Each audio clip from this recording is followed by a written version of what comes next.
right, here with the undefeated champion of the world, the super middleweight, Caleb Sweet Hands Plant. Just got done sparring 5 hard rounds, about 6 weeks out. 6 rounds, come on, man. 6 rounds. Short. 6 rounds, that's right, Yeah, 6 rounds. Of good work, too. Yeah. So you're about 6 weeks out from a huge opportunity on Fox to open up before Keith Thurman and Manny Pacquiao. First of all, do you think that's a chance for you to build towards being a household name? The fact that it's on Fox and Yeah, absolutely. You know, it would have been, it could have been an opportunity to be on the pay-per-view portion, but I wanted to be the main event of my own show, and on top of that, it's on free Fox for everyone to tune in and watch, and we're expecting to get a lot more views than the pay-per-view portion because it's on free Fox. Everyone's got that, so yeah, super excited. Now, you've already become a world champion, but obviously there's a world champion and then there's a star. Do you feel like in your heart you are a star and it's just a matter of time before? Yeah. No, absolutely. I feel like I've always thought of myself as that one day I'm going to be, a household name, someone that everybody knows. That's what I've been working towards my whole life. And I think thus far I've done all the right things at the right times. And now this is be the biggest opportunity for me to take, a leap and bound closer to that. So it's gonna be good. What would getting to that status mean for you? Is it about the money, or is it about, obviously money's awesome, but is it about more just the status of being a great fighter that you're more after? To me, it's about legacy. It's about being the greatest. Because, sometimes, I don't have this issue because everyone knows Miss Jordan Hardy down there. Yes. Yes. So I'm not chasing that, but sometimes it's like a guy chasing a girl so hard. Every time you take a step towards her, she's gonna take a step away from you. But sometimes if you just sit there in that chair, she'll come and sit right on your lap.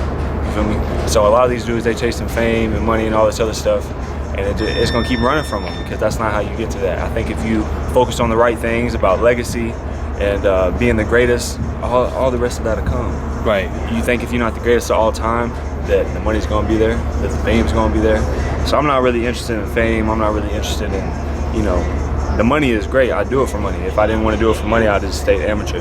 But, you know what I'm saying? But with that being said, that's not my driving force, you feel me? It's to be the greatest of all time. And those kind of things seem to come with just beating the best fighters in the world. You don't have to chase that. That's not what makes me. Fame don't make Caleb Plant. Money don't make Caleb Plant. And now outside of the ring, is it like, because you were talking about these guys that try to be that star, do you feel like it's kind of like you just have to be yourself and that it will naturally make you a star? Or unfortunately, I don't know if, everyone being themselves may not be that star personality, right. But I think people are attracted to genuineness and sincerity. Mm-hmm. And even if those people aren't genuine and are sincere, they respect people who are genuine and sincere. Say that you're not a genuine, sincere person. But if I am a genuine and sincere person, you'll still respect me for that, even if that's not what you are. So the real like the real, the fake like the real. So I just try to be myself. I know sometimes I can be an intense dude, and but that's not me faking it. That's who I really am. Outside of boxing, I may be a little more calm and relaxed, but I take this boxing really serious. Like, this is my whole life. That's all I do is boxing.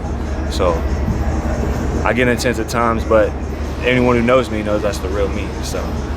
Well, speaking on being genuine and sincerity, you definitely seem very genuine and sincere when you told Mike Lee, are you going to rough me up? No. Are you going to outbox me? No. Do you think in that moment you established dominance mentally before you guys even get in the ring? Or do you think you got in his head, basically? He can take it for what it's worth, but I meant it. Mm-hmm. Is he going to rough me? The thing is he's a big, hungry athlete who's undefeated. And someone who has never lost does not want to taste defeat for the first time.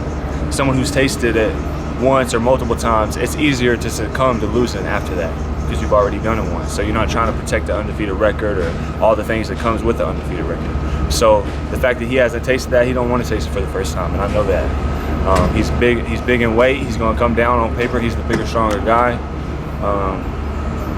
But I don't think he can try and rough me up better than Jose Uzagatiki did. Right. I know he's not going to outbox me.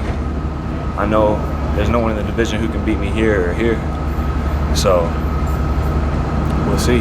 Did you go back and watch that at all and say that was kind of hot? I was really saying my shit. It was, you know, it's just from the heart. You know, I had a couple key points that I wrote down that I wanted to establish, but other than that, it was all things that I meant. You know, say what you mean what you say, and but I can say it may sound good. You know, a lot of people say shit that sounds good, but there's no lies in boxing. When that bell rings, all truths will come to light. So tune in July 20th. Is it not enough to just beat this guy? Do you want to dominate him? I'm going to dominate him. I'm going to knock him out. I'm going to knock him out. He has no options in this fight. The only two options he's got is on his face or his back. That's it. So Mike Lee is getting knocked out. I know you showed against Uzcategui you could punch, but it looks like you're most natural guys coming to you. So does that mean we might see you fight on the front foot, go after Mike Lee at times in this fight and try and knock, you know? I mean, I think in each fight, as I grow, you know, I was knocking a lot of people out, and then I started developing a lot of hand injuries, and it kind of put me back in the shell of like touching people, sticking and moving. And then in the Medina fight, that was the first fight where I didn't injure my hands. And then so you seen in the Jose fight, I'm punching even harder again. So I'm getting back on track to how I used to, you know, really be cracking on people. And each fight, you guys see my strength going up and up and up. And so tune in July 20th, and you'll see what I'm talking about. And just to close on Mike Lee, because I know just like your trainer Justin, you guys are professors of the sport. So for the fans, what do you see from Mike Lee? Because it seems like a lot of people, they almost even haven't offered up their opinion. So what do you see from him when you've watched him fight? There's not really many fights on YouTube. Right. You know, he don't really have that much out there, but I don't know. You know, I'm just gonna get in there and make adjustments as needed. That's what I say in all my previous fights. You know, I could say, you know, what would you do with it in a street fight? And before you could answer, I could have picked up a chair and threw it at you. So now what are you gonna do? And now you're on the ground, so now what are you gonna do? You know, I can tell you exactly all the things. Oh, I'm gonna go here and do this and that. But when that bell rings, you just gotta make adjustments as needed. You know, so. We seen you in street fights though. No steel chairs were needed. No steel chairs.